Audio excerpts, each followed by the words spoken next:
West. Thank you very much, Madam Speaker, and it's great to be up speaking today. But just before I get started, I want to just say that I'll be sharing my time with the member for Souris Moose Mountain. Thank you again, Madam Speaker. Before I get started, I do want to express my deepest condolences to the family and the friends of Master Corporal Alfred Barr, who died yesterday in a training accident near Yorkton, Saskatchewan. Our thoughts and prayers go out to his loved ones in this very difficult time. The other thing I wanted to say is that just recently, within the last couple of years, my youngest son has had the chance to join the reserves, and so now that I have a family member involved, it's more personal in terms of this topic and the subject. My son joined the Lincoln and Welland Regiment in St. Catharines and had this chance this past summer to do his base training in Meaford, Ontario. So I'm certainly proud of him, and his name's Andrew. He's over in Germany right now, and I'm proud of all my children, but I just thought I would mention that. Turning to the motion of the discussion today, what the Liberals seem to have done is commit a major wrong against our men and women in uniform serving and fighting against ISIS in some of the most hostile and dangerous territory in the world. ISIS is an enemy whose members have beheaded people on camera, and just to prove a point, they've sexually enslaved young Yazidi girls just because they're Yazidi or non-Muslim, and they brought hellish conditions to hundreds of thousands of innocent people just because they don't believe and worship in the same way. ISIS is a clear enemy that stands against everything that Canada and the civilized world represents. ISIS must be eradicated through the concerted coexistence and a strong effort, no matter how long it takes. That's why when we were in government, we committed to doing exactly that. And that's why when the current Prime Minister is continuing with a similar mission.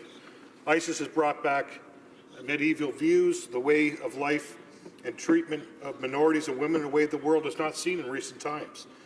They have conquered territory in Iraq and Syria, and they have enslaved, forcibly converted, sexually enslaved, or killed their victims along the way. Madam Speaker, Canada and the world have faced many evils in the past, and ISIS is one of those evils that we have with us today. That is why our fight against ISIS is absolutely necessary and critical to win. Canada cannot stand on the sidelines when the rest of the world is committed to the fight and the eradication of these genocidal fanatics. Our brave men and women in uniform have contributed and delivered significant results in this fight. For over 2 years, our armed forces have done their part and made tremendous sacrifices that very few of us in this place have made. And the reward for the incredible service and sacrifice of our country.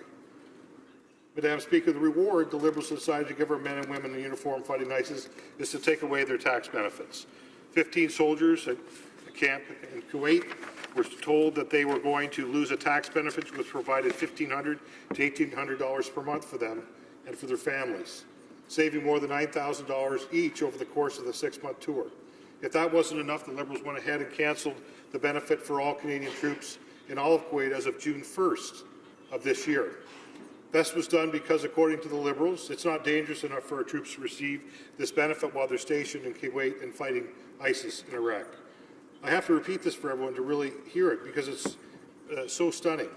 The Liberals ended a $1,500 to $1,800 per month tax benefit, essentially danger pay, for all Canadian troops serving in Kuwait and fighting ISIS. Removing danger pay doesn't seem wise when the Minister of Defence's own parliamentary secretary admitted, quote, "It is true that our soldiers will be at greater risk," end quote. This refers to the Liberals' decision of February 2016 to put more troops on the ground in the fight against ISIS. More troops on the ground means greater risk. This was acknowledged by the Minister of Defence, who said, quote, "Our people will be in close proximity to the dangers inherent in the region," end quote. And now we're seeing that the Defence Minister take away danger pay for our soldiers serving and fighting in that very area. One of our armed forces members serving in Kuwait said that he believes that the Canadians are the only ones who will not be getting this tax break. When I first read this, I thought I didn't read the report correctly. And to my shock, I found out that this indeed was true. I couldn't understand why the Liberals would do this. Just as an example, to serve as a comparison, the United States provides tax exemption status to its fighters fighting ISIS. It's no surprise that one of our soldiers said that it felt like, quote, "we got kicked in the stomach," end quote. Is this what the Liberal government, this Liberal Defence Minister and the Liberal members of Parliament want to see with our troops in Kuwait to feel like they got kicked in the stomach by their own government who sent them into harm's way to fight a murderous genocidal enemy? Because right now, that's exactly the way it feels. You can also listen to Glenda Lindsay, the mother of one of our affected soldiers, who said that she feels as though her son is being cheated.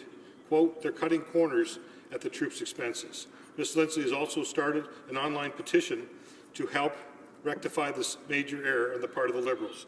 Petition E-882 calls upon the Government of Canada to immediately reinstate and retroactively pay back the tax relief measures for all troops deployed in Operations Impact.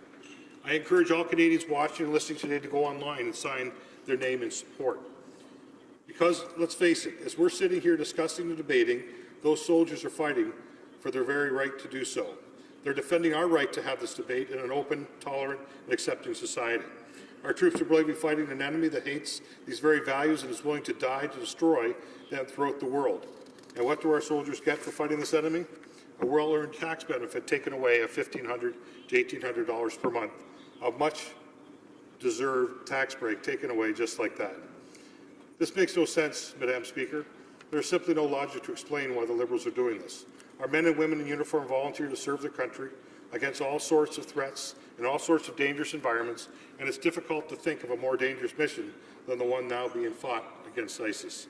Members of our armed forces leave their wives and their husbands, their boyfriends, girlfriends to travel abroad to perform extremely dangerous work and put themselves at risk in the service of our country.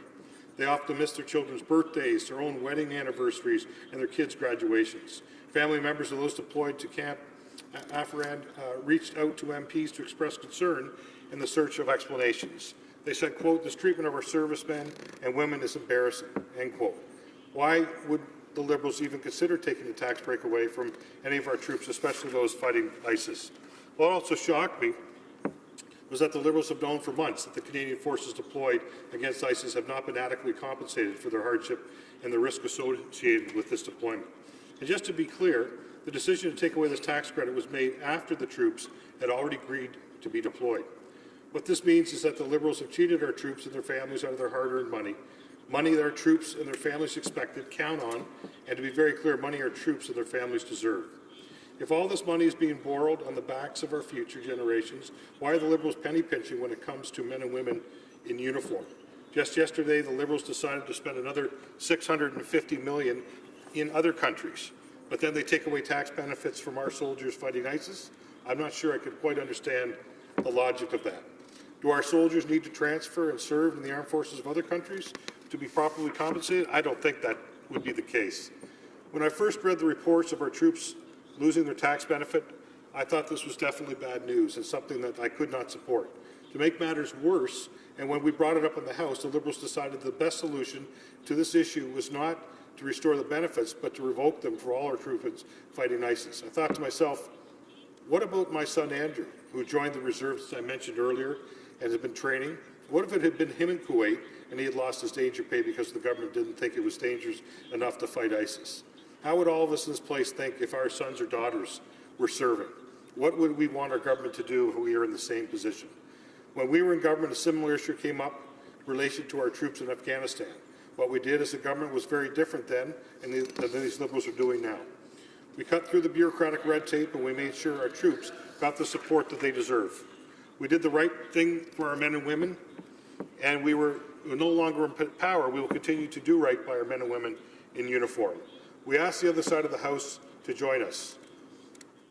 We've been listening to families of those affected. We've raised this issue on a number of multiple occasions. The Prime Minister and his Liberal MPs have no excuse. At this time, the Prime Minister has plans to deploy more troops to dangerous missions in Africa. And it's very clear that he is interested in winning a seat on the United Nations Security Council. Mr. Speaker, when the Prime Minister and his Liberal MPs should not be penny pinching when it comes to our troops.